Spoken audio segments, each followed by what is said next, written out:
Marwadi university మంచి భవిష్యత్తు కోసం తెలుగు విద్యార్థులు ఇష్టపడే యూనివర్సిటీ.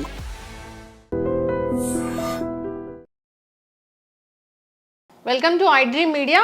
సో ఈరోజు మనం భారతీయం సత్యవాణి గారితో ఉన్నాము. వారితో స్పెషల్ చిట్ చాట్. అమ్మా నమస్తే.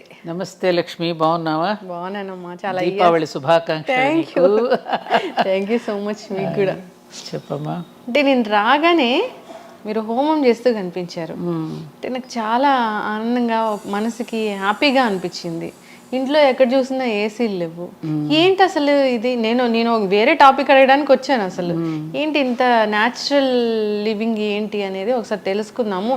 ఇది చూస్తేనేమో సిటీ నడిబొడ్డునుంది ఇల్లు, ఎట్లాగా?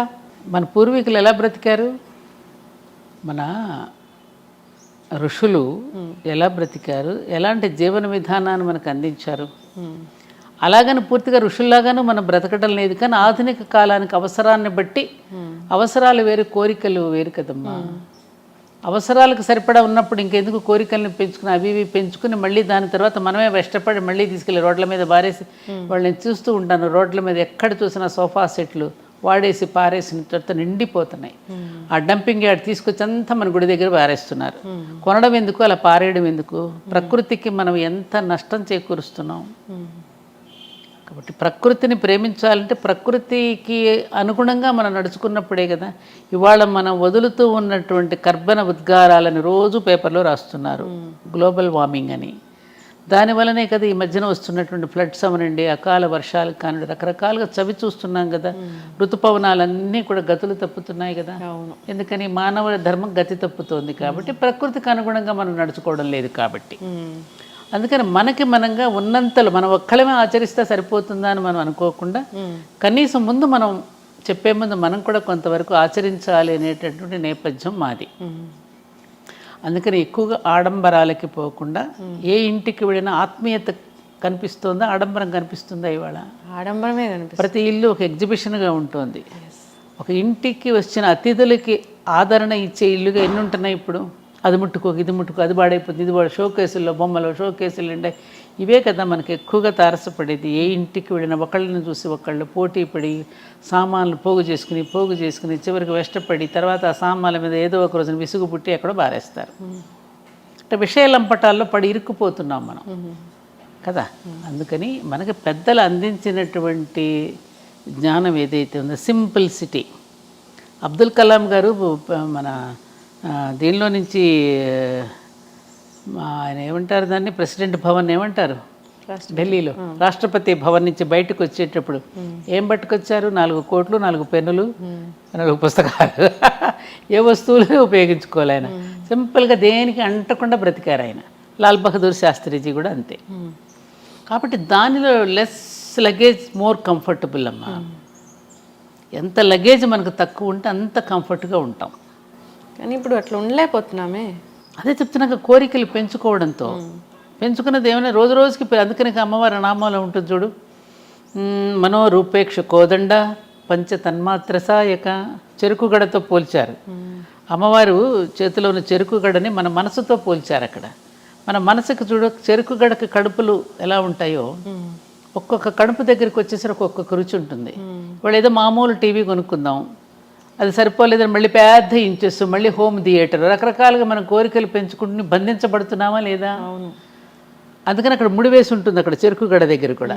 ఆ బంధింపబడుతున్నాం. కోరికలు పెంచుకున్న కొద్దీ బయటికి వెళ్ళిన అమ్మ బీరువా తాళం వేసానో లేదా, ఇంటి తాళాలు వేసానో లేదా, ఎవరైనా వచ్చేమని పట్టు, ఇదే ఉంటుంది మనకి.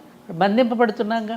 అది ఏమీ లేనప్పుడు, అన్నీ వదులుచుకుంటూ ఉన్నప్పుడు దేనికి బంధింపబడంగా ఉన్నంతలో హాయిగా తృప్తిగా బ్రతకగలగడం అనేది మన జీవన విధానం. అందుకే పాల్ బ్రంటను భారతదేశం చూడాలని వస్తూ ఉన్నప్పుడు అక్కడ ఎవరో చెప్పారు టైంకి, నువ్వు భారతదేశాన్ని చూడాలి అని అనుకుంటే కలకత్తాలోను, హైదరాబాద్లోను, చెన్నైలోను, ఢిల్లీలో కాదు, యోగుల కుటీరాలకు వెళ్ళి చూడు, భారతదేశం ఏంటో నీకు అర్థమవుతుంది అన్నట్టు. అంటే మనది భోగభూమి కాదు, మనది యోగ భూమి. ఇప్పుడు మారిపోయింది, అయితే మొత్తానికి మారిపోయింది కదా. ఇప్పుడు మారిపోయిందిగా పూర్తిగా. ఇవాళ అసలు మన భారతీయులు మనకు గర్వంగా చెప్పుకునే మనం ఇవాళ ఒక రకంగా సిగ్గుపడాల్సి వస్తుంది, బాధ కలుగుతోంది.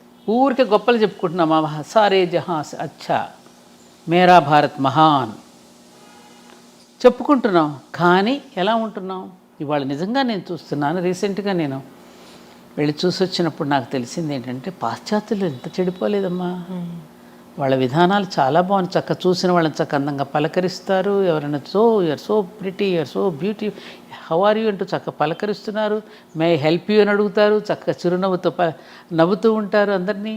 ఇక్కడ అలాంటివి వాళ్ళు ఒక కమిట్మెంట్తో పని చేస్తారు, సమయపాలన పాటిస్తారు. మరి అవన్నీ ఉన్నాయి, అవెందుకు నేర్చుకో మనం? ఎవరన్నా కొంచెం హైక్ వెళ్తుంటే వాళ్ళని ఎట్లా మనం దింపాలని చూస్తూ ఉంటాం ఇక్కడ కదా మ్యామ్. బాగా అంటేమ్మా, బ్రిటిష్ వాళ్ళు అంతకుముందు ఇంకా ఎవరెవరు వచ్చి పరిపాలించిన వాళ్ళంతా వదిలిపెట్టినవన్నీ కూడా అంటుకట్టుకున్నాం వాటినే మనం అనుసరిస్తున్నాం. వాళ్ళ కళ్ళజోళ్ళని చూస్తున్నాం. వాళ్ళు ధరించినవి మనం కూడా ధరిస్తున్నాం. కాబట్టి మన భావజాలంలో దారిద్ర్యం ఏర్పడింది. భావదారిద్ర్యం అంటారే, అది బాగా వచ్చేసి ఆనాడు తెల్లవాడు నల్లవాడిని పీడిస్తే ఇవాళ భారతీయుడిని పీడించుకుంటున్నాడు. ఎవరో మనల్ని ఇచ్చేసారని అన్ని మతాల వాళ్ళు తిట్టుకుంటాం, కానీ మనకి మనమే ద్రోహం చేసుకుంటున్నాం. మన ధర్మాన్ని మనమే నాశనం చేసుకుంటూ ఎవరో వస్తున్నారని చెప్పి అనవసరపు ఆవేశపు రెచ్చిపోవడాలు, కేకలేయడాలు మొదలైంది. మనకి మనమే, ఎవరూ కాదు. అమ్మ, మీరు అన్నట్లుగానే చూస్తే ఈ మధ్యకాలంలో ఏదైనా ఫంక్షన్లు జరిగితే ఆడంబరాలు, షోకులు ఇవే ఎక్కువయ్యాయి, కానీ ఆప్యాయంగా పలకరించుకోవడం ఎక్కడా లేదు. అందులో కూడా ఫంక్షన్స్లో కూడా దూరంగా ఉన్న వాళ్ళు, అసలు రిలేటివ్స్ కాని వాళ్ళైనా ఏదో మాట వరుసగానే పిలుస్తున్నారు, కానీ దగ్గర వాళ్ళు పేదవాళ్ళు అయితే వాళ్ళని పిలిచిన పరిస్థితులు ఎక్కడా కనపడట్లేదు. అది అవమానం చాలా. అంటే ఒక ఎగ్జిబిషన్ లాగా ఒక షో ఆఫ్ అయిపోయిందమ్మా. ఆప్యాయతలకి ఏనాడో తిలోదకాలు ఇచ్చేసేసారు. ఒకప్పుడు వివాహాలు జరిగిన బంధువుల ఇంట్లో ఒక నెల రోజుల ముందుగా వచ్చి ఒక సరసాలు ఆడుకుంటూ పిండి వంట, మా అందరి పెళ్ళిళ్ళప్పుడు మేము చూసినాయి. మేనమామల భార్యలు ముందుగానే రావడం, పిండి వంటలు చేయడం, ఒడియాలు పట్టడం, ఇంటికి చక్కగా రంగులు వేసుకోవడం, తీర్చిదిద్దుకోవడం, మళ్ళీ పెళ్లి కూతురు చేయడానికి నాన్నమ్మలో, బాబాయిలో, పెదనాన్నలో మళ్ళీ తీసుకుని వెళ్ళడం. అసలు ఆ ప్రేమలో ఆ ఆప్యాయతలు ఇప్పుడు లేవు. అమ్మాయికి కూర్చోబెట్టి వెళ్ళేటప్పుడు కూడా చక్క మంచి చెడు చెప్పడం. అమ్మ, మేమందరం కూడా కొత్తగా పెళ్ళయిన తర్వాత అందరం కూడా ఆటుపోట్లు ఎదుర్కొన్న వాళ్ళమే. ఎందుకంటే 2 రకాల కుటుంబాల సంబంధం కుదుర్చుకున్నప్పుడు రకరకాల అలవాట్లు ఉంటాయి, స్వభావాలు ఉంటాయి. వాటన్నింటినీ ఎదుర్కొని కొద్ది రోజులు ఓపిక పడితే చూడు బ్రహ్మాండంగా ఓర్చుకుంటే ఓరుగలు లభిస్తుందమ్మా అని చెప్పేవారు. ఇవాళ లేదుగా. ఎంత మటుకు ముందే ఫోటోషూట్స్, డేటింగ్లు, రకరకాలైనటువంటి కొత్త వింతలన్నీ వచ్చేసాయి. ఆ అక్షతలు వేసేటప్పుడు కూడా వెళ్ళిన వాళ్ళు చాలా దూరాల్లో పెట్టేస్తున్నారు కదమ్మా. ఇప్పుడు ఇంకేంటి డెస్టినేషన్ ఏమంటారు, డెస్టినేషన్ వెడ్డింగ్స్. అందుకే మన డెస్టినీ ఇలా తగలబడుతుంది. ఆ డెస్టినేషన్ వెడ్డింగ్స్ అని ఇక్కడ దూర ప్రాంతాల్లో పెట్టడం, అక్కడికి వెళ్ళి 4-5 రోజులు రావడం.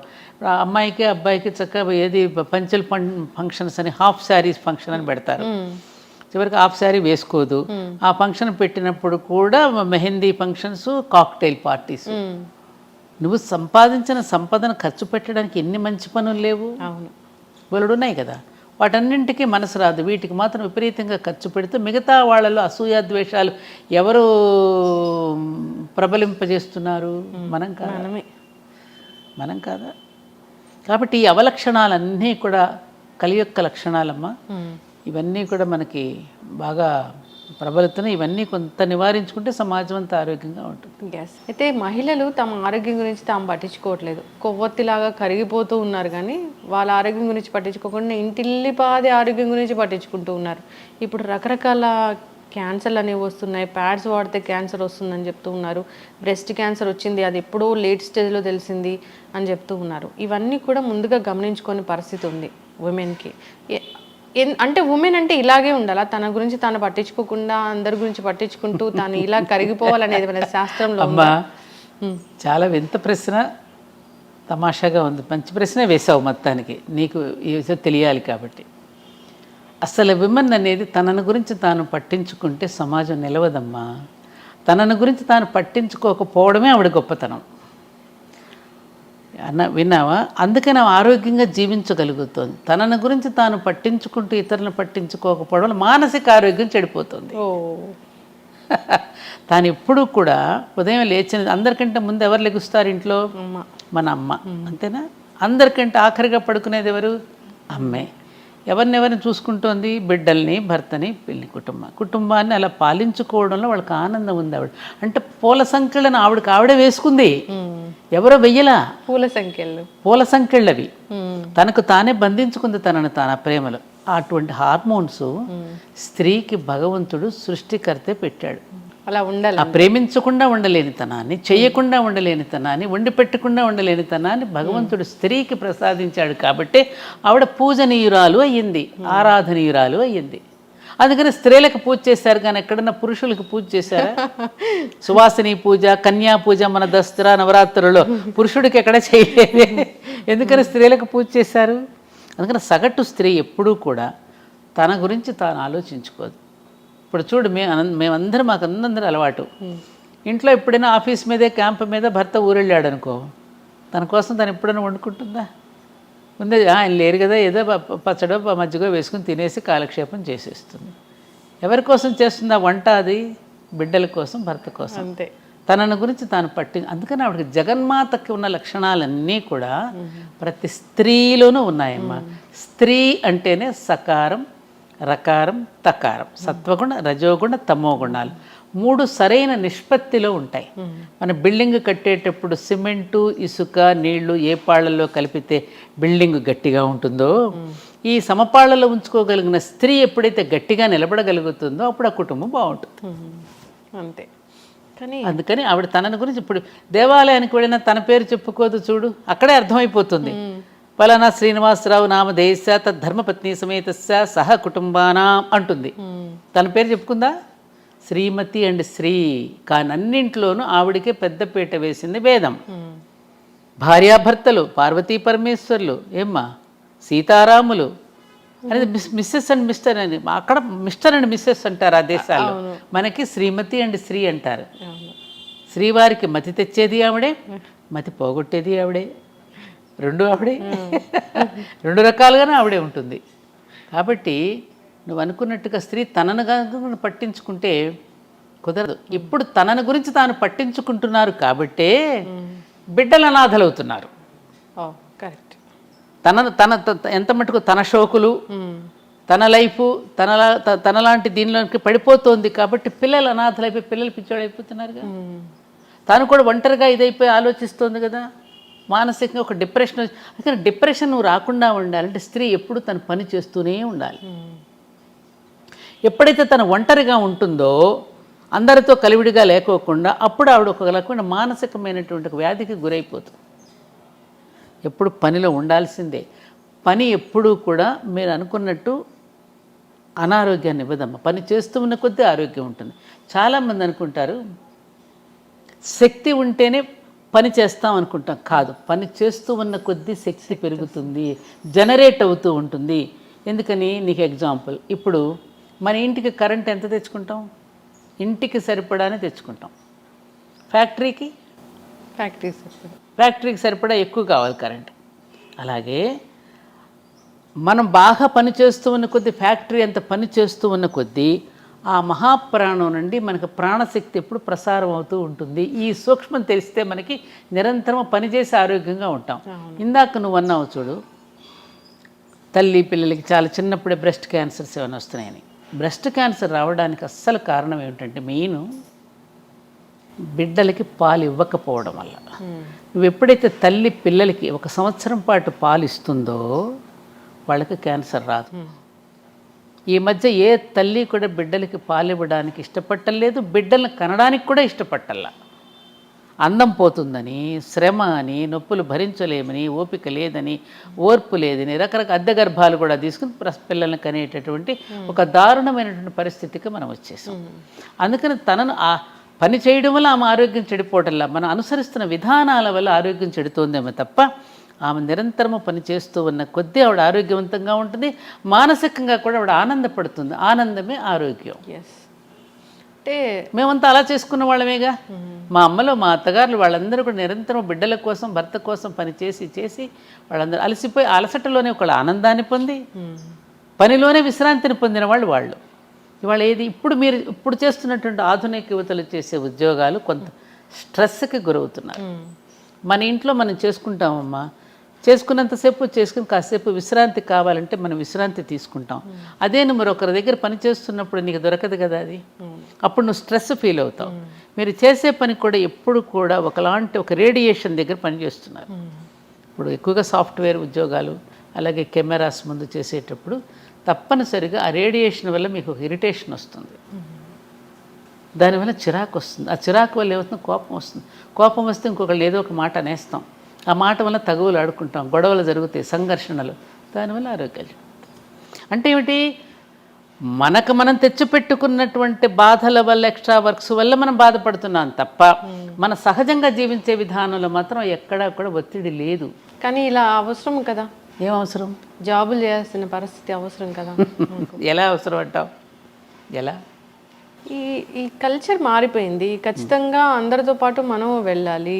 సో వెళ్ళకపోతే ఏమవుతుంది? అందరితో పాటు వెళ్ళకపోతే వెక్కిరిస్తారా? మనం ఆర్థికంగా స్థిరంగా ఉండలేము, ఆర్థికంగా దృఢంగా ఉండలేము. ఇందాక నేను చెప్పాను చూడము, ఆర్థికంగా స్థిరంగా అంటే ఒకప్పుడు పురుషుడు సంపాదించి బయట పని చేసుకుని వస్తే స్త్రీ ఇంట్లో కష్టపడేది. ఆయన వచ్చేసరికి ఇంట్లో కష్టపడేది. ఈ రెండు ఆయన బయట కష్టపడితే ఇప్పుడు ఇంట్లో కష్టపడిన కుటుంబాలన్నీ ప్రశాంతంగా వెళ్ళిపోయాయి. ఇప్పుడు ఎప్పుడైతే ఇద్దరం కష్టపడదాం బయటకు వెళ్ళిపోయానని అనుకున్నప్పుడు ఏమవుతుంది, పిల్లలు నలిగిపోతున్నారు. అవునా కదా? అవునా కదా? మరి పిల్లల్ని స్కూలుకు పంపాలి. మరి ఇంటా బయట కూడా నెగ్గుకు రాగలిగిన సామర్థ్యం ఎంతమందికి ఉంటుంది? బయటకు వెళ్తే కొన్ని అవమానాలు ఉంటాయి. ఆఫీస్కి వెళ్తే పైగా ఆడపిల్లలకి బయటకు వెళ్ళినప్పుడు రకరకాలైనటువంటి అవమానాలు ఉంటాయి, రకరకాల సమస్యలు ఉంటాయి, సమాజం రకరకాలుగా చూస్తుంది, రకరకాలుగా దాడులు ఉంటాయి. నేను నోరు విప్పి చెప్పనక్కర్లేదు మీకు ఇవన్నీ. వీటన్నింటి ఒత్తిడుల వల్ల ఇంటికి వచ్చి కాన్సన్ట్రేట్ చేసి ఇంట్లోనూ పని చేయలేదు, బయటకు వెళ్తేనేమో ఇంట్లో పిల్లలు ఏం చేస్తున్నారు, పాపం తిన్నారు, ఇవన్నీ ఆలోచనలు ఉంటాయి. అప్పుడు మానసికంగా ఒత్తిడికి గురవుతుంది. ఎందుకంత ఒత్తిడికి గురవ్వాలి? ఉన్నంతలోనే తృప్తిగా బ్రతుకుదామండి అనేటువంటి రోజులు పోయాయి. ఇప్పుడు మనం ఉన్నంతలోనే తృప్తిగా బ్రతుకుదామండి. తలంబరాలు పోసుకునేటప్పుడు అదేగా ఒప్పందం చేసుకున్నాం మనం. మీరు తెచ్చిన సంపాదనలో వివేకంతో ఖర్చు పెట్టుకుని ఇద్దరం హాయిగా బ్రతుకుదామని వెంటనే తలంబరాలు పోసుకుని ఒప్పందం కుదుర్చుకున్నారు పెళ్ళినాడు. మళ్ళీ ఇద్దరం సంపాదించాలని ఇద్దరు ఎందుకు బయటకు వెళ్ళాలి? ఇవాళ చూడు, ఇద్దరు సంపాదించాలనుకుని ఇప్పుడు ఐటీలో చేస్తున్నారమ్మా. నేను చూస్తున్నాను చాలా కుటుంబాలు కేసులు వస్తున్నాయి, చాలామంది దగ్గర కేసులు వస్తున్నాయి. ఇద్దరు తగులాడుకోవడమే, నాది సంపాదన నీది సంపాదన. ఆ ఈవీఎంలు కట్టుకోలేక వాళ్ళతో పోటీపడి కారులు కొని మళ్ళీ బంగళాలు కొనుక్కుని రకరకాలుగా ఈవీఎంలు కట్టుకోలేక మళ్ళీ చిరాకు పడి గొడవ పడి రకరకాలుగా డైవర్స్ దాకా వెళ్ళిపోతుంది చివరికి. ఇవన్నీ వాస్తవాలా కాదా? వాస్తవం. నేననేది ఏమిటంటే, ఎవరో ఏదో అనుకుంటారని, మన డబ్బులు లేకపోతే, మన బంగళాలు కారులు లేకపోతే మనల్ని చిన్నచూపు చూస్తారేమోనని అనే దాంట్లో నీ జీవితం నలిగిపోతుంది కదా అంటున్నాను నేను. ఎందుకు చక్కని చదువులు అందించాలని వెళ్తున్నారేమో. ఏది చక్కటి చదువు? కాన్వెంట్లోనా? అది చక్కని చదువు అని ఎలా అంటే, వాడు ఏసీ రూమ్ పెట్టేసి ఒక మంచి బ్యాన్ పంపించేసి వాడు మంచి బుద్ధులు నేర్పిస్తున్నాడని నమ్మకం మీకుందా? ఉంటే ఇలా ఎందుకు ఉంటుంది సమాజం? నువ్వు చదువుకుంటున్నావుగా, నువ్వు కూర్చుని ఎందుకు చెప్పుకో నీ బిడ్డలకు నీ చదువు. నువ్వు బాగా నీ బిడ్డలకు చదువు చెప్పుకుంటావని కదా నేను చదివించింది. నువ్వు వాళ్ళని ఎవరో వదిలేసి నువ్వు ఎక్కడికో పోవడం ఎందుకు? నీ పిల్లలకి ఎవరు పట్టించుకుంటారు? మా అత్తగారు అంటూ ఉండేవాళ్ళు ఎప్పుడు, నీ ఒంటి మీద బట్టలకి నీకు శ్రద్ధ లేక చాకలికి వేస్తే అంత శ్రద్ధగా ఎందుకు ఉతుకుతాడే అనేది. ఆమెకు ఎవరో చెప్పారు, మా అత్తగారు ఎప్పుడు నాతో అనేది. మన బిడ్డల మీద మనకు శ్రద్ధ లేకపోతే బయట వాళ్ళకి ఎందుకు ఉంటుందమ్మా? మహిళకి ఆర్థిక స్వాతంత్రం అవసరమే కదా మ్యామ్. మరి ఎప్పుడు ఉందమ్మా? అసలు ఈ దేశంలో స్త్రీకి ఉన్నంత ఆర్థిక స్వాతంత్రం ఏ దేశంలో ఏ స్త్రీకి ఏ రకమైన స్వాతంత్రము లేదు. కొంతమంది చేసినటువంటి దాని సమాజానికి మొత్తానికి మనం కట్టొద్దు. అసలు తీసుకొచ్చి ఆవిడ చేతికే ఇస్తాడన్నీ. మా అమ్మలందరూ బ్రహ్మాండమైనటువంటి వాళ్ళ బడ్జెట్ కానీ వాళ్ళ ప్రణాళిక కానీ వాళ్ళు ఎంత బాగుండేవారు వాళ్ళందరూ. ఏముంది వాళ్ళ దగ్గర? వాళ్ళేం బయటికి వెళ్ళి ఉద్యోగాలు చేయలేదే. పండగలకు బట్టలు కొనే దగ్గర నుంచి మనకు చేసేటువంటి పిల్లలకు నగలు చేయించే దగ్గర నుంచి అందరూ ఆర్థిక స్వాతంత్రం స్త్రీలదే. స్త్రీ చేతికే ఇచ్చాడు. స్త్రీ నిండా దింపుతున్నాడు పురుషుడు సంపాదించింది. నువ్వు నగలు పెట్టుకుంటున్నావు, పట్టుపట్టు చీరలు కట్టుకుంటున్నావు అంటే ఎవరు తెచ్చింది? అదంతా పురుషుడు సంపాదించి తెచ్చి నీ ఒంటి నిండా నింపడంలా. అండర్స్టాండింగ్, అహంకారం, నేను నాది అనేటటువంటిది ఎప్పుడైతే వచ్చిందో అప్పుడు ఈ ఘర్షణలన్నీ వస్తున్నాయి. మనది, ఇది మన కుటుంబం, మన సంసారం, మనం ఆలోచించుకుందామని అనుకున్నప్పుడు గొడవలు రావు. అందుకనమ్మా స్త్రీ తనని గురించి తాను ఏనాడు పట్టించుకోదు. అది ఎవరో పట్టించుకోవాలని కూడా తాను ఎప్పుడు ఇందాక చెప్పిన పూల సంకెళ్ళు తానే వేసుకున్నది. ఆవిడకి అందులో ఆనందం ఉంది, తినిపించడంలో, వండి పెట్టడంలో. చూడు, ఎవరింటికన్నా వెళ్ళి నువ్వు గబుక్కను పరిగెత్తేది ఎవరి ఇంటికి బంధువులు వస్తే, అన్నయ్య గారు అలా కూర్చోండి, మీరు పేపర్ చూస్తూ ఉండండి, టిక్కులు చేసుకొస్తానని చేయి గడుక్కుని గబగబా తను తినే ఆహారం కూడా అక్కడ వదిలేసి గబగబా వంట చేసి పట్టుకొస్తుంది. అది పురుషుడు ఎందుకు చేయలేడు? అలాంటి హార్మోన్స్, అలాంటి మానసిక స్థితి. స్త్రీని సన్నివేశాలే నిలబడతాయి జీవితంలో. పురుషుడునేమో ఎవరో నేర్పిస్తే నేర్చుకుంటాడు. స్త్రీకి ఒకరు నేర్పించనక్కర్లా. ఆమె పుట్టుకతోనే పరిణితి చెంది పుట్టింది భూమి మీదకి, పరిణితితోనే వచ్చింది. అందుకని కన్యా పూజ దగ్గర నుంచి బాలా త్రిపుర సుందరి దగ్గర నుంచి రాజరాజేశ్వరి దగ్గర వరకు ఇన్ని అవతారాలలో 9 అవతారాలలో ఆవిడ ఎందుకు పూజ చేసాం? ఆమె యొక్క పరిణితి చెందిన స్థితిని మనకు కనిపిస్తుంది. అక్కడ పుట్టినప్పటి నుంచే ఎలా పరిణితి చెందుతూ పరిణామక్రమంలో ఆవిడ ఎలా ఎదిగిందో చూపించడానికి ఆ 9 రోజులు మన దేవీ నవరాత్రులలో అమ్మ యొక్క గొప్పతనాన్ని మనం చూపించుకున్నాం. అదే అసలు రియల్ ఉమెన్స్ డే అమ్మా. అసలు దసరా రోజే ఉమెన్స్ డే, మనం ఏదో ఎప్పుడో చేసుకుంటాం కానీ ఇంత ఉందిరా. అందుకని ఉమెన్ అనేటువంటి ఇంగ్లీష్ వర్డ్లోనే మ్యాన్ ఉన్నాడు కదా, ఎస్హెచ్ఈ షీలోనే హీ ఉన్నాడు, ఫిమేల్లోనే మేల్ ఉన్నాడు. ఆమెలోనే ఆయన ఉన్నప్పుడు ఆవిడకి ప్రత్యేకతను కోరుకోదు. అంతా ఆవరించినటువంటి శక్తి అంతా ఆవిడదే. యాదేవి సర్వభూతేషు శక్తి రూపేణ సంస్థిత, మాతృరూపేణ సంస్థిత, దయారూపేణ, లక్ష్మీ రూపేణ, జాతి రూపేణ, నిద్రారూపేణ, క్షుధారూపేణ. ఆకలి రూపంలో ఉన్నది ఆవిడే, నిద్ర రూపంలో ఉన్నది ఆవిడ. అందుకే నిద్రాదేవి అంటాం మనం. నిద్రాదేవి ఒడిలోకి జారుకున్నాడండి అంటాం. సేద తీర్చేది ఆవిడే, లయకర్త్రి ఆవిడే, పోషణకర్త్రి ఆవిడే, సృష్టికర్త్రి ఆవిడే. అంతటా ఆవిడేనమ్మా. తన యొక్క శక్తిని తాను తెలుసుకోలేక పాపం బాధపడుతోంది. ఆమె యొక్క శక్తిని నువ్వు జాగృతం చేస్తే, ఆవిడేమిటో ఆవిడికి తెలియచేస్తే, అలా తెలియచేయబడే వీళ్ళందరూ కూడా ఆయుధాలు ఇచ్చారు. అందుకని ప్రతి పురుషుడు కూడా ఆమె యొక్క శక్తిని గుర్తించి తగినటువంటి ప్రోత్సాహాన్ని ఇస్తే ఆవిడ చేయలేనిదేది లేదు. అందుకనే దేవతలందరూ కూడా తల ఒక శక్తిని ఇచ్చారంటే ఏమిటి?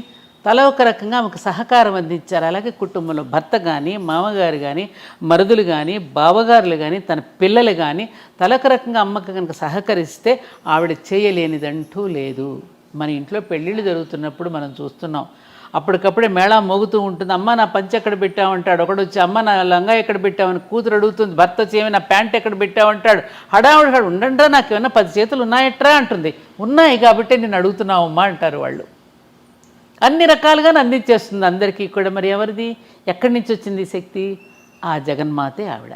అందుకని నేనేమంటానంటే ఇప్పుడున్నటువంటి ఆధునిక యువతులకి వాళ్ళల్లో ఉన్నటువంటి ఆ శక్తిని ఒక్కసారి జాగృతం చేస్తే వాళ్ళు వండర్స్ చేస్తారు. వాళ్ళ సునీత విలియమ్స్ గురించి వింటున్నాం. అలాంటి సునీత విలియమ్స్ లాంటి పిల్లల్ని ఎంతోమంది వాళ్ళు ఎన్నో రకాలుగా పైలట్స్ అవుతున్నారు, అన్ని రంగాల్లో రాణిస్తున్నారు. అంటే ఆవిడ చేయలేనిదంటూ ఏమీ లేదు. కాకపోతే మన భారత స్త్రీకి ఉన్న గొప్పతనం ఏమిటంటే ఎప్పుడు పురుషుడికి క్రెడిట్ ఇవ్వాలని కోరుకుంటుంది. అది ఆవిడ గొప్పతనం. తాను నేపథ్యం అని ఉంటుంది, పురుషుడిని ముందు నిలబడుతుంది, పురుషుడిని సమర్థుడిని చేస్తుంది, తాను వెనక ఉంటుంది. అదేమ్మా మన స్త్రీ యొక్క గొప్పతనం. ఎస్, అంత క్రెడిట్ ఇచ్చినా కానీ అక్కడక్కడ మనం చూస్తూ ఉన్నాము స్త్రీకి అవమానం జరుగుతుంది. సో మంచిగా ఉన్న రోజులు ఉంటూ ఉన్నారు, భార్యాభర్తలు చెప్పకపోవడం. అలా స్త్రీని ఎవరైనా పురుషుడు అవమానపరుస్తున్నాడు అంటే అక్కడ పెంచిన తల్లిది తప్పు. అవమానపరుస్తున్నాడంటే పెంపకంలో ఏదో తప్పు ఉంది. ఏ స్త్రీ అయితే పెంచుతోందో స్త్రీయే కదా, స్త్రీని అవమానపరచకూడదుగా. అవును. కాబట్టి అక్కడ మారవలసింది కూడా మళ్ళీ స్త్రీలే. పురుషుడి పట్ల బాధ్యత పడవలసింది కూడా స్త్రీయే. తయారు చేస్తున్నది నువ్వే అతడిని. కాబట్టి అతడు ఏదైనా తప్పు చేస్తున్నాడు అంటే అది ఎక్కడో మనలోనే తప్పు ఉన్నది. You have to agree. నువ్వే కదా నేర్పిస్తున్నావు పుట్టినప్పటి నుంచి వాడికి. అంటే భర్త భార్యకు విడాకులు ఇస్తే తల్లిదే తప్పు అమ్మా చెప్పాలి వాడికి. అంటే వాడిని పరివర్తన తీసుకొచ్చి మార్చాల్సింది తల్లే కదా. తల్లి తండ్రి విలువలతో పెంచాలి కదా. ఒరే తప్పురా, నువ్వు మంత్రపూర్వకంగా స్వీకరించావు ఆనాడు, తప్పు ఇలా చేయి అని చెప్పి అతనిలో పరివర్తన తెచ్చుకోవడానికి ప్రయత్నం చేయాలి తప్ప ఠకీమని చిన్న చిన్న కారణాలకి ఆ విధంగా విడిపోయి ఇవాళ వివాహాలు చేసుకోవడానికి భయపడే పరిస్థితి వచ్చింది. వివాహాలు చేసుకోమంటున్నారు. లివింగ్ టుగెదర్ అనేటువంటి ఒక దరిద్రపు కల్చర్ వచ్చేసింది. ఒకటని కాదు, 60 ఏళ్ల తర్వాత భార్యను వదిలేసి 30 ఏళ్ల యువతితో ఉంటున్న వాళ్ళని చాలా మందిని చూసాము. అంటే ఆ యువతలు ఎలా వస్తున్నారు అనేది కూడా అర్థం కాని పరిస్థితి. వస్తలేదు. అదే మారిపోయింది. అంటే సమాజంలో వ్యక్తుల యొక్క మనసులో రకరకాలుగా వచ్చినవి. కాలం అదే, కాలంలో మార్పు రాలి. అందరూ కాలాన్ని నిందిస్తున్నారు. కాలం అదే సూర్యుడు, అదే చంద్రుడు, అదే గాలి, అయ్యే పంచభూతాలు. మారింది నువ్వు. అనవసరపు కోరికలు పెంచుకుని ఒకరితో ఒకటి కంపేర్ చేసుకుని, కంపారిజన్ బాగా ఎక్కువైపోయింది. ఆ కంపారిజన్తో రకరకాలుగా వేషభాషల్లో వేసుకుంటున్నటువంటి మార్పులు మనసులో రావటల్లా. అందుకే మన భర్తృహరి లాంటి వాళ్ళు ఎటువంటి పద్యం, వాగ్భూషణం భూషణం అన్నారు. ఏవి నీకు ఆభరణాలు? మంచి గుణాలే ఆభరణాలు. ఒక మంచి మాట కానీ, ఒక చక్కగా మాట్లాడటం కానీ, పెద్దలను గౌరవించడం కానీ, చెప్పిన మాట వినయంగా వినడం కానీ. ఎందుకని కరువు అవుతుంది? స్కూల్ ఎడ్యుకేషన్లో చెప్పరు. మోజు పెంచుకున్నాం, మనం పరాయి భాష మీద మోజు పెంచుకున్నాం, పరాయి దేశాల మీద మోజు పెంచుకున్నాం. మనదైనటువంటి కల్చర్, మన ఋషుల యొక్క సంతానం. మనం వేరే దేశాలకి మన దేశానికి తేడా ఉంది.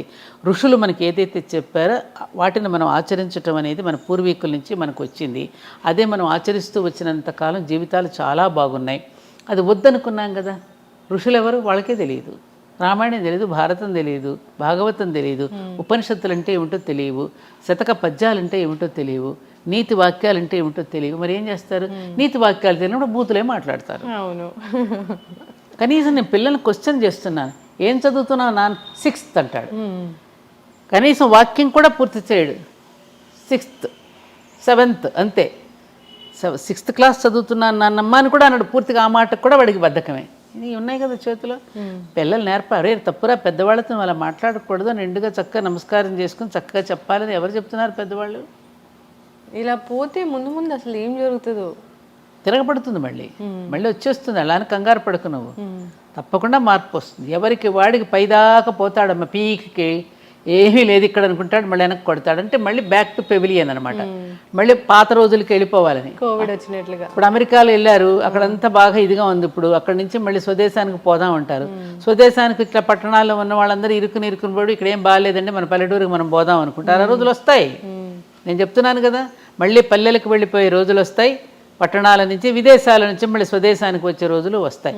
సైకిల్ అమ్మ ఇదంతా ఒకలాంటి సృష్టి యొక్క పరిణామంలో ఇక జరగదేమో అనిపిస్తుంది, కానీ జరుగుతుంది. ఈ జరిగే దీంట్లో వచ్చేటటువంటి సన్నివేశాలను మనం సరిగ్గా అర్థం చేసుకుని మన జీవితాలను మళ్ళీ కొంచెం ప్రయత్నించేద్దాం. అనేక రకాల ప్రయత్నాలు చేస్తున్నారుగా పెద్దవాళ్ళు. తప్పకుండా వస్తుంది. మనం నిరాశపడకుండా వెళ్ళాలి. ఇన్నేళ్ళ జర్నీ మీది. అసలు మార్నింగ్ నుంచి ఈవినింగ్ వరకు అసలు మీ లైఫ్ స్టైల్ ఎలా ఉంటుంది? ఏం తింటారు? ఎన్ని గంటలు నిద్రపోతారు మీరు? నాకు ఈ మధ్యన కొంచెం కరోనా వచ్చిన తర్వాత కాస్త హెల్త్లో చిన్న చిన్న మార్పులు వచ్చాయి. సడన్గా బీపీ డౌన్ అవ్వటం, పెరగడం. మెడిసిన్స్ ఏం పెద్దగా వేసుకొని మార్నింగ్ ఒక థైరాయిడ్కి ఒక 25 టాబ్లెట్ మాత్రం వేసుకుంటాను, 20 mg. ఇంకా వేరే మాత్రలు ఏమీ లేవు. ఎక్కువ సమయం నేను కొంచెం ధర్మపురి క్షేత్రంలో అప్పుడప్పుడు అక్కడికి వెళ్ళి కార్యక్రమాలు నిర్వహించుకోవడం. ఎక్కడైనా విద్యార్థులు స్కూల్స్కి కాలేజెస్కి పిలిస్తే ఎక్కువగా అప్పుడు నా ప్రయాణం అంతా విద్యార్థుల మధ్యనే కదా, అలా వెళ్తూ ఉండేదాన్నమ్మ. ఎప్పుడన్నా కాసేపు కూర్చుని మాట్లాడటం, ఏదైనా మంచి మాటలు వినడం, చదువుకోవటం, ఇట్లాగే నా కాలక్షేపం. ఆహారపు అలవాట్లు చాలా సింపుల్.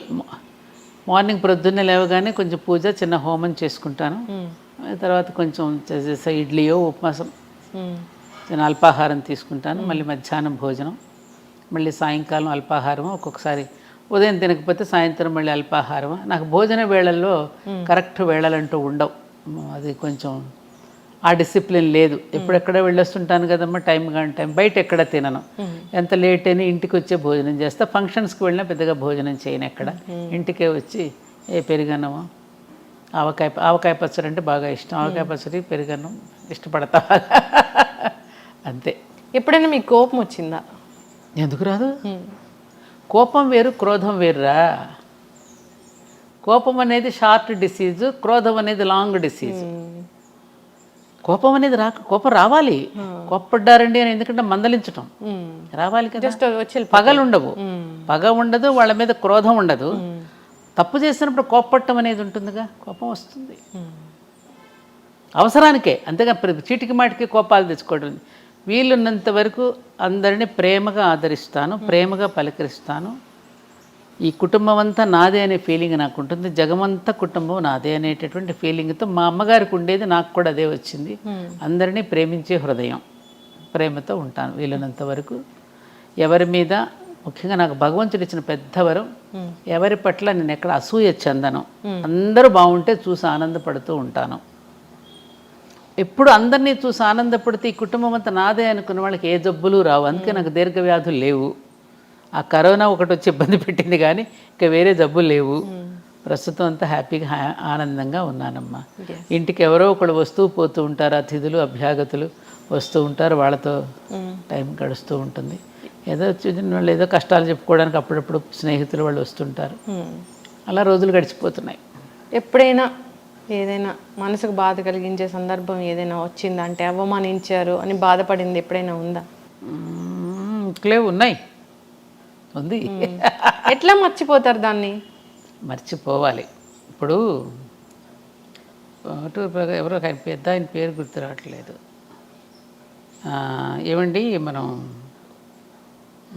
ఆ మాటే గుర్తు చేసుకుంటా. ఇప్పుడు ఎవరైనా మన అవమానపరిచి మాట్లాడితే మళ్ళీ వాళ్ళని ఎందుకండి మీరు ఇట్లా గౌరవిస్తారని నన్ను అడుగుతారు. అవమానించిన వాళ్ళని ఎందుకు మీరు ఇట్లా గౌరవిస్తారని అడిగితే ఆయనకు చెప్పిన సమాధానం, చూడు, కుక్క చెప్పు తింటుందని మనకు తెలుసు, కానీ ఇంటికి వస్తే దానికి చెప్పులు అన్నమే పెడతాం కదా. అది గుర్తు చేసుకుంటా. అలా ఏమిటంటే పెద్దలు చెప్పినటువంటి మాటలు మనకి ఆ విధమైనటువంటి ఒక దీన్ని ఇస్తూ ఉంటాయమ్మా. అందుకని మనం అవమానిస్తున్న వాడిని కూడా మనం ప్రేమిస్తూ ఉంటే ఏదో ఒకరోజు తప్పకుండా వాళ్ళలో పరివర్తన వస్తుంది. నాకు ఆ నమ్మకం ఉంది. అందుకని అది ప్రతి మనిషి జీవితంలో అవమానాలు పడని వాళ్ళు ఎవరు? ఇంకొకటి ఏమిటంటే మా మాస్టర్ గారు ఎప్పుడనేవారు, నిన్ను పరిహసిస్తున్నవాడు అవమానపరుస్తున్నవాడు కూడా పైవాడేనని తెలుసుకో. అంటే భగవంతుడే. ఎందుకని నువ్వు ఎంతవరకు నిలబడగలవో నిన్ను కుదిపి చూస్తున్నాడని అర్థం చేసుకో. కాబట్టి పరిహసిస్తున్నవాడు కూడా పైవాడే. ఇలాంటివన్నీ మనకు గుర్తొచ్చాయనుకో, మనల్ని మనం తట్టుకోగలుగుతాం. మనల్ని మనమే ఇట్లా తట్టుకుంటాం. కొంచెం ఓపిక పట్టు. ఇంకొకటి కూడా ఉంది, రుద్రాధ్యాయంలో మనం చెప్పేటప్పుడు జంబే దదామి అని వస్తుంది ఆఖరిలో. మనం తప్పు చెయ్యకపోయినా మనల్ని అవమానిస్తూ ఉంటారు, నిందిస్తూ ఉంటారు కదా, అలాంటి వాడిని జంబే దదా శివుడి నోట్లో వేసేయమన్నాడు. ఆ మంత్రం అనాలా? అట్లా మంత్రం ఉంది అధ్యాయంలో, పూర్తి మంత్రం నేను సడన్గా గుర్తు రావట్లేదు, కానీ ఆఖరిలో జంబే దధామి అని అంటాడనమాట. నేను తప్పు చెయ్యకపోయినా నన్ను అవమానించాడు అనుకో, ఇంకా నేనేం చేస్తాను? మన పెద్దవాళ్ళు మామ ఆడు పాపం వాడే అనుభవిస్తాడులే అంటాం కదా, అలా అనమాట. జంబే దధామి. నిజంగానే అనుభవిస్తారా? ఎప్పుడో డెఫినెట్గా ఈ మధ్యకాలం కొంచెం తొందరగా పెంచాడు. ఆయనకు కూడా బాగా ఎక్కువైపోయినాయి కేసుల పైన. అందుకని ఈ మధ్యన కొంచెం చిత్రగుప్తుడికి చెప్పినట్టున్నాడు, రే చాలా పేరుకుపోతున్నాయి, సుప్రీంకోర్టులో కూడా అలా తొందరగా కేసులు తొందరగా క్లియర్ చేస్తే బాగుండు. ఇక్కడ చేయటం లేదు కానీ పైవాడు మాత్రం ఈ మధ్యన కొంచెం వేరే సెక్షన్ పెట్టి ఇప్పటికిప్పుడే అనుభవించేటట్టు చేస్తున్నాడు. ఈ చోట కర్మ, ఈ చోట ఈ రోజే చేస్తున్నాడు. మొదలు పెట్టాడు కొంచెం అక్కడ కొత్త జీవో పెట్టాడు యమధర్మరాజు కూడా. కర్మలు చేసే వాళ్ళు కూడా నిజంగా వెనకాడకుండా ఏమవుతుంది చేస్తే. ఇంకా ఇదొకటి ఉంది, చెడ్డ పనులు చేసిన వాళ్ళకే మంచి జరుగుతుందని, మంచి చేసే వాళ్ళకి ఎప్పుడు కష్టాలు ఉంటాయని. అంటే ఈ పరిపాలిస్తున్నది కలిపురుషుడు కదమ్మా. ఇప్పుడు కలిపురుషుడు చెడ్డవాళ్ళకి బాగా దోహదం చేస్తాడు, చెడు పనులు చేయటానికి మరింతగా దోహదపడతాడు కలి. ఇప్పుడు కలిపురుషుడు పరిపాలనలో ఉన్నాం మనం, ఇది కలియుగం కదా. మంచి వాళ్ళందరికీ ఒకటేం చెప్పాడు, భగవన్ నామస్మరణ. మంచి వాళ్ళ జోలికి రాలేడు కలిపురుషుడు. అట్లాగే నిబద్ధతతోనూ అలాగే నియమనిష్టలతో ఉన్నవాడిని కలి దరికి కూడా చేరలేడు. సీతాదేవి కనుక గడ్డి పరక వేస్తుంది చూడు, రావణాసురుడు తన దరికి చేరకుండా. అలా ఆ మంత్రం ఏదైతే ఉందో నామ, ఇప్పుడు ఆమె రాముడిని స్మరిస్తూ ఉంటుంది కదా సీతమ్మ, అందుకని గడ్డి పరక అడ్డం పెడుతుంది. అలాగే ఎప్పుడు కూడా భగవన్నామ స్మరణలో ఉన్నటువంటి వాళ్ళని కలిపురుషుడు ఏమీ చెయ్యలేడు. అందుకని కలవు కేశవ కీర్తన, కలియుగంలో ఒక్క భగవన్నామ స్మరణ ఒక్కటే శరణ్యం మనకి. అలాంటి భగవన్నామ స్మరణలోనూ భగవత్ సేవలో ఉన్న వాళ్ళని కలి దరికి చేరలేడు. అందుకని అలా మంచి వాళ్ళందరికీ భగవంతుడు ఉంటాడు. కాబట్టి దయచేసి మనం ఎక్కడా కూడా నిభాయించుకునే ఉండాలి తప్ప చెదిరిపోయి అయ్యో వాళ్ళలాగా కూడా మనం అయిపోతేనే బ్రతకగలమని అనుకోకూడదు. ఇప్పుడు మీకు ఎగ్జాంపుల్, కౌరవుల పక్షాన ఎంతమంది ఉన్నారు? సైన్యమంతా నారాయణ సేన దగ్గర మొత్తం కౌరవుల పక్షానేగా ఉంది. పాండవులు అనే 5గురు పక్షాన ఎవరున్నారు? ఒక్క కృష్ణుడు అనేవాడే ఉన్నాడు. చివరికి గెలిచింది ఎవరు? పాండవులేగా. నీతిగా నిజాయితీగా పాండవుల్లాగా బ్రతికితే శ్రీకృష్ణుడు అనేవాడు మన పక్కన ఉంటాడు. ఈ ధైర్యంతో మనం బ్రతికేస్తే ఎప్పటికైనా విజయం మంచి వాళ్ళకే. అది ఆ తత్వం మనకు బోధపడాలి అంటే సద్గోష్ఠి, సద్గ్రంథ పఠనము, సత్సాంగత్యము, సత్పురుషుల యొక్క కలయిక ఇవన్నీ ఉంటే ఆ ధైర్యంతో మనం బ్రతికేస్తాం. ఉన్నంతలో హాయిగా బ్రతకగలమమ్మ మనం.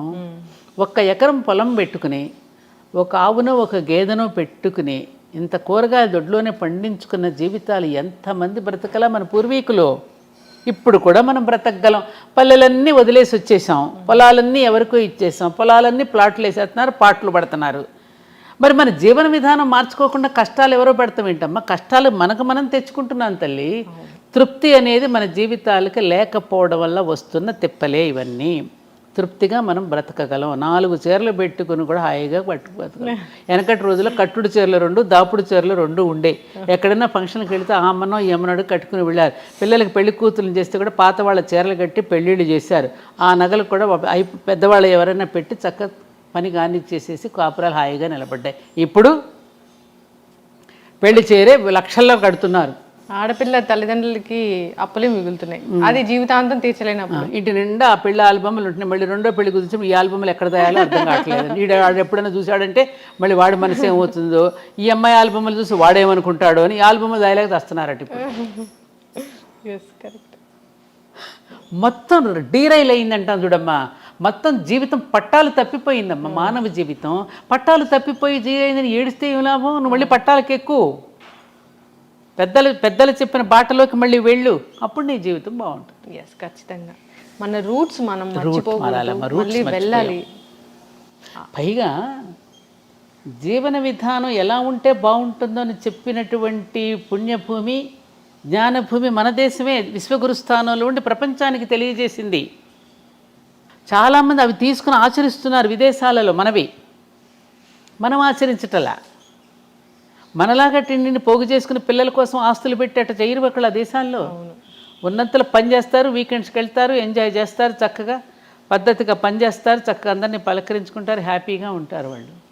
అందులో కొన్ని వాళ్ళు తీసుకుని ఆచరిస్తున్నారు, హ్యాపీగా ఉన్నారు కదా వాళ్ళంతా. ఇప్పుడు మన దాంట్లోకి వచ్చేస్తున్నారు. ఇస్కాన్కి వెళ్ళండి, జగన్నాథ రథయాత్రలు పాల్గొంటున్నారు, బ్రహ్మాండంగా సంగీతాలు పాడుతున్నారు, డాన్సులు వేస్తున్నారు.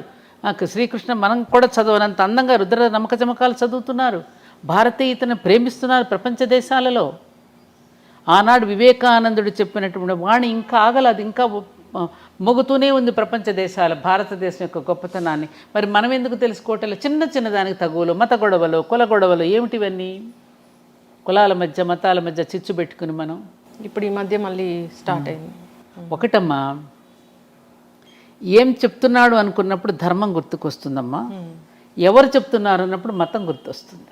అలా వ్యక్తుల పేర్ల మీద మతాలు పెట్టేసి మధ్యలో చిచ్చులు పెట్టేసి ఎవరి ఇంటర్ప్రిటేషన్స్ వాళ్ళు ఇచ్చేస్తున్నారు, ఎవరి నిర్వచనాలు వాళ్ళు చెప్పేసి గందరగోళం సృష్టించేస్తున్నారు.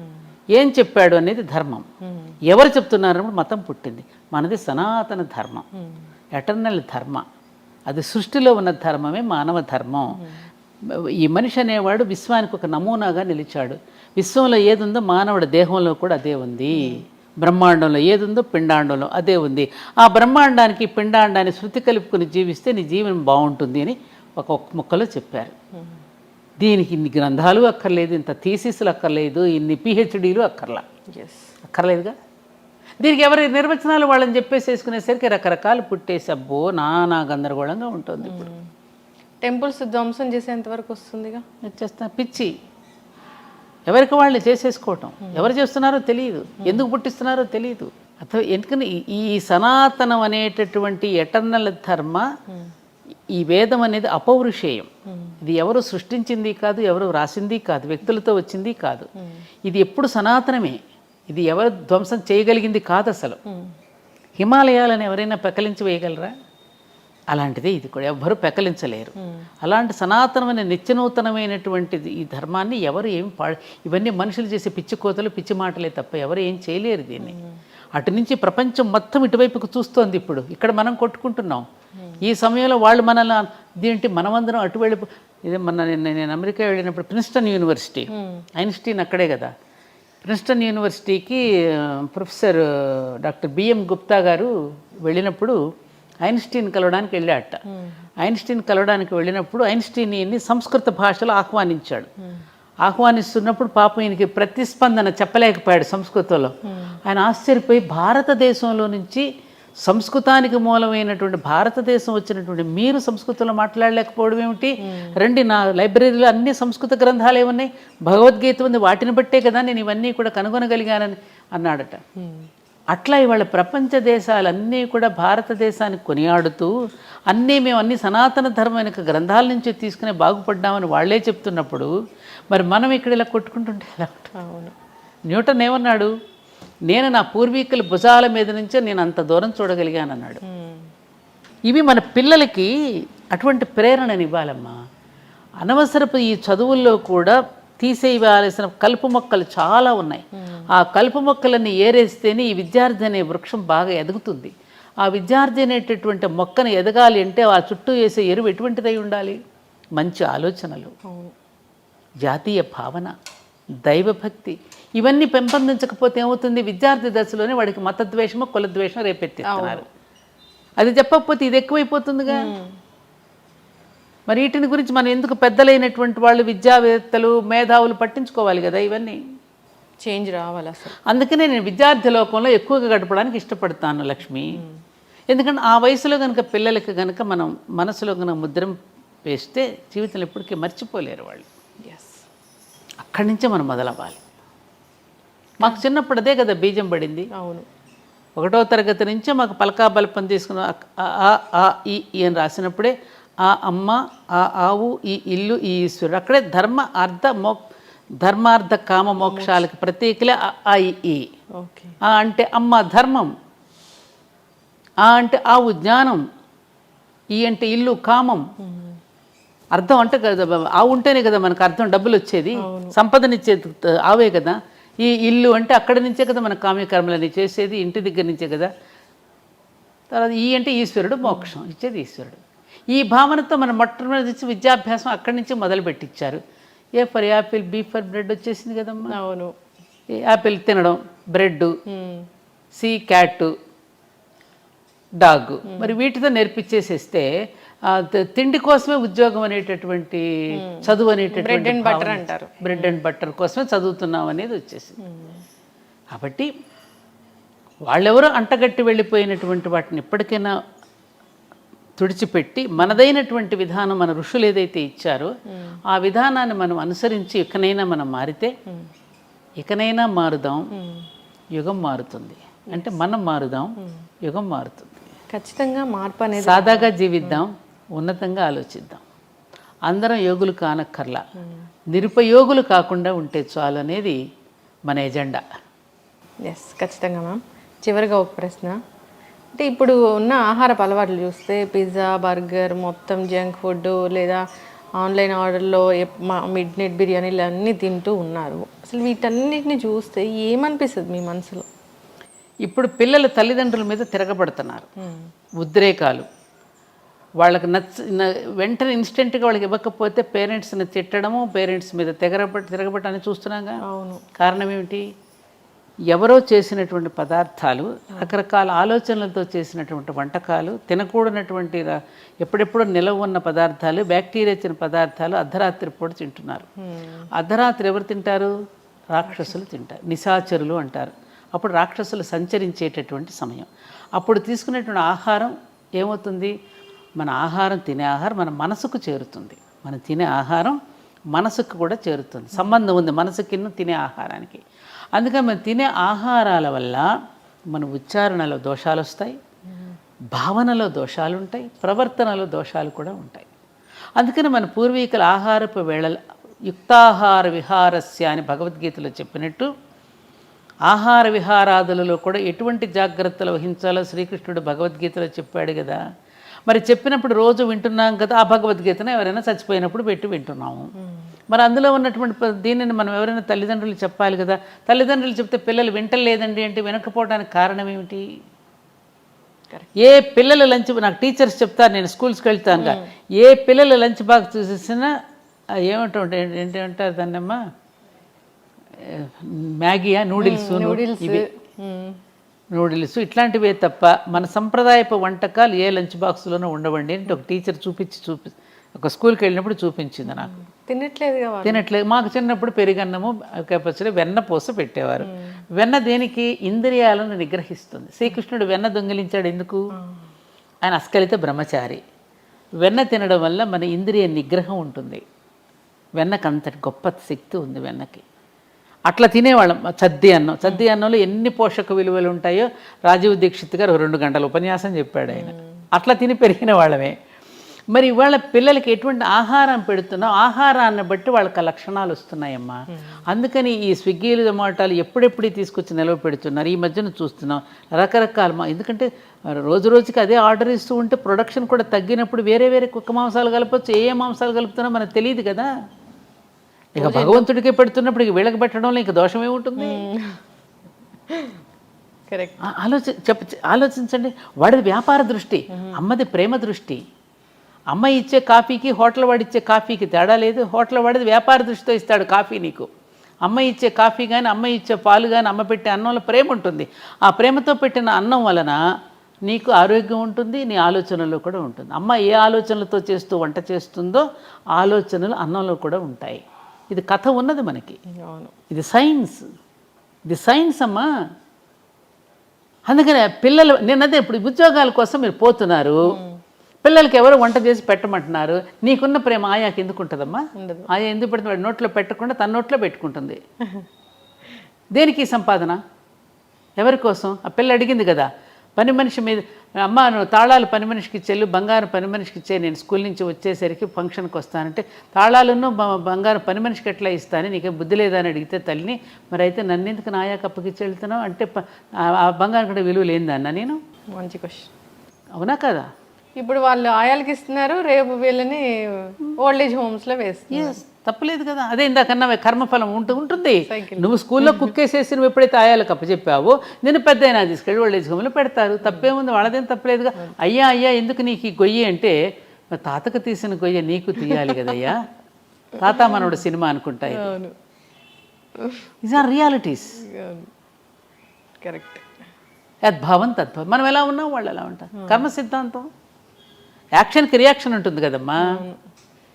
అందుకని ఉన్నంతలో తృప్తి పడుతూ వీలున్నంత వరకు భర్తలు ఉద్యోగాలు చేస్తూ ఉంటే కోపం వస్తుంది. హౌస్ వైఫ్ అంటే వాళ్ళకి ఒక చిన్న చూపు అనమాట. అందుకని హౌస్ మేకర్ అని చెప్పుకుంటున్నారు. హౌస్ వైఫ్ గృహలక్ష్మి లాంటి గొప్ప ఉద్యోగం ఇంకోటి లేదమ్మా. గృహలక్ష్మి అంటే అంతటి ఉద్యోగం మరొక ఉద్యోగం కాదు. గృహలక్ష్మి కాకుండా నేనేదో బయటకు వెళ్ళిపోతున్న వాళ్ళందరూ కొన్ని వందల మంది వచ్చి కష్టాలు చెప్పుకుంటున్నారు. మరి ఎలా? నీకు తెలియదే ఉంది ఏమ్మా. అందుకని మనం మారదాం.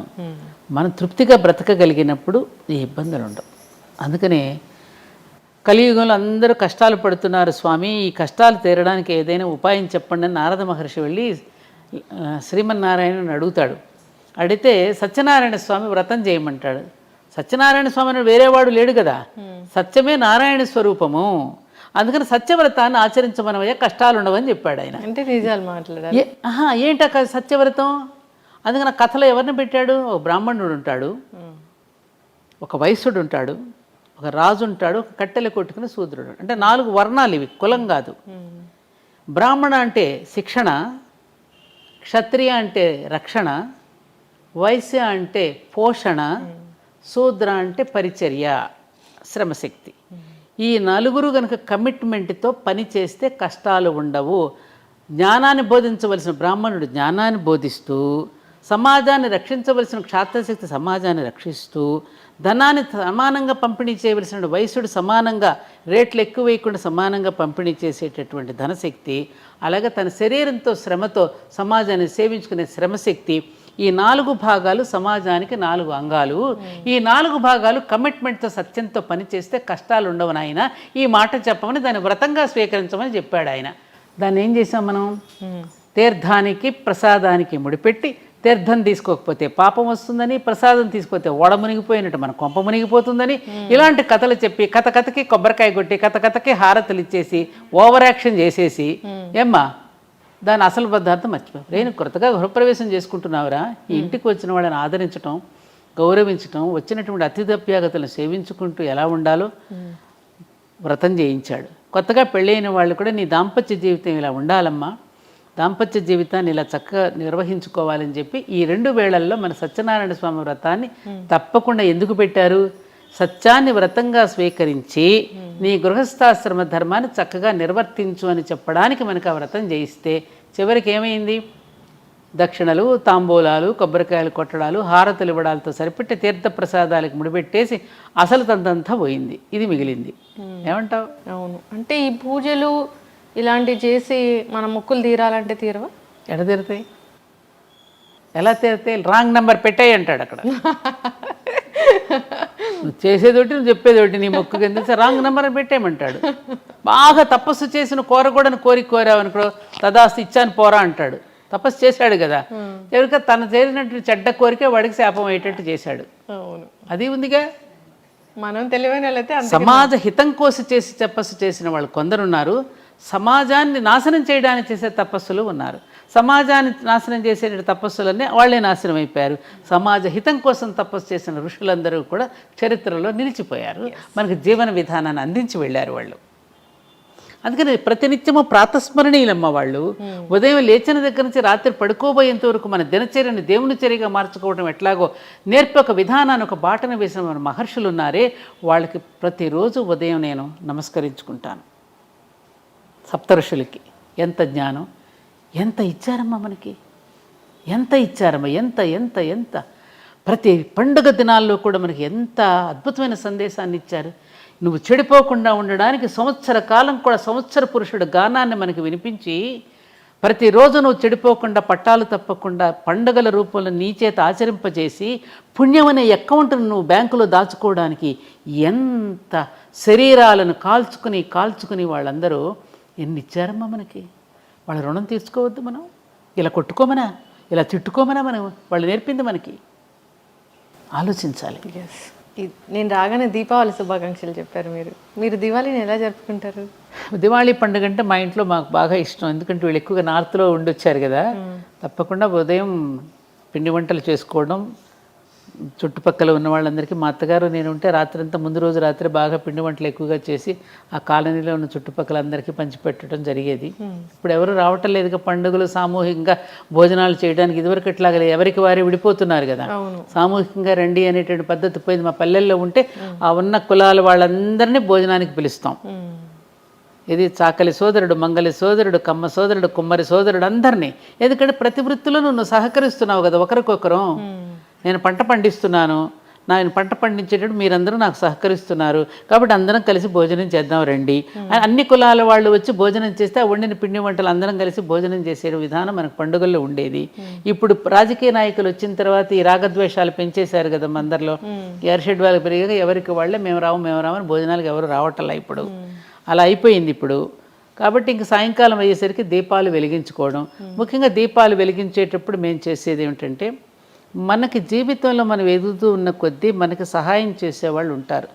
మన తాతగారులు, మన అమ్మమ్మలు, నాన్నమ్మలు మనకి ఎవరెవరైతే మనకి ప్రేమగా చూశారో, మనకి జీవితంలో మనకి ఉద్యోగంలో కానీ సద్యోగంలో కానీ ఏదైనా ఒక వ్యాపారం ఏదో ఒక రూపంలో మనకు సహకరించే వాళ్ళు ఉంటారు.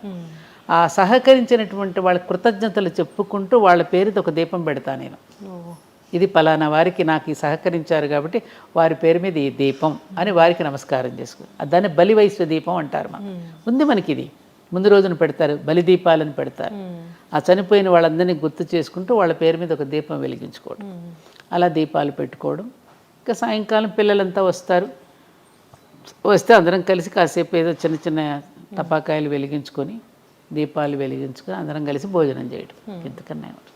ఎస్, అందరూ కూడా అలాగే చేసుకోవాలని ఎవరైనా అంతే కదా వచ్చేసి పెద్ద పెద్ద సౌండ్లు పెద్ద పెద్ద అబ్బా వద్దమ్మా అది ఆ శబ్ద కాలుష్యం అనేది చాలా ప్రమాదకరం. నేను చెప్పినా కూడా వినడం లేదు. మొన్న కూడా మా దేవాలయంలో వద్దు బాబు మీరు చెప్తే వినండి రా బాబు అంటే అంత పెద్ద పెద్ద బాంబులు ఆ మహిషాసురుడి దహనానికి. అది ఎంతమంది, కొంతమంది చుట్టుపక్కల వాళ్ళు కాస్త హార్ట్ పేషెంట్స్ కూడా ఉంటారు, వాళ్ళని కూడా మనం దృష్టిలో పెట్టుకోవాలి కదా. మన సరదాలు ఇతరులకు ఇబ్బంది పెట్టకూడదు. చెప్పినా వినే స్థితిలో లేరు. నేను ఎన్ని చెప్పినా మనం తీసుకొచ్చి అన్ని బాంబులు పెట్టేశారు. భయంకరం, పెట్టకూడదు. చక్కర విష్ణు చక్రాలు, భూచక్రాలు, తారాజువలు, మతాబులు, చిచ్చుబుడ్లు అవి ఇష్టం, కళ్ళకు చూస్తానికి ఆనందంగా ఉంటాయి. అలాంటివి వెలిగించుకుంటే బాగుంటుంది. ఖచ్చితంగా అమ్మ, చాలా చక్కటి విషయాలు చెప్పారు. ఆచరించాలని కోరుకుందాం, అందరూ హాయిగా ఉండాలని కోరుకుందాము. సో ఇంకా నాకు చాలా డౌట్స్ ఉన్నాయి. ఈ సిరీస్ అనేది కంటిన్యూ చేయాలని నేను కోరుకుంటున్నాను. మీరు నాకు ఆచరిస్తున్నారు లేదు, ఇంకా సమాజంలో చాలామంది ఇంకా అటువంటి వాళ్ళు ఉన్నారు కాబట్టి ఇంకా సమాజంలో మనం బ్రతకగలుగుతున్నాం. లేరని నేను అనడంలా, ఉన్నారు ఇంకా ఎందుకంటే ఈ దేశం చెడిపోతే ప్రపంచానికి దిక్కు ఉండదు. అందుకని ఏ కొంచెం చెడు వచ్చినా కూడా ఆందోళన పడతాం మనం. అమ్మో ఈ మాత్రం చెడు కూడా భరించలేదు ఈ దేశం. ఇది ఆర్యావర్తనం అనే పుణ్యభూమి. ఆర్యావర్తనం అంటే ఏమిటి? ఆర్యులు అంటే వేరే ఎవరో కాదు, శ్రేష్ఠులు. శ్రేష్ఠులందరూ పుట్టినటువంటి భూమి ఇది.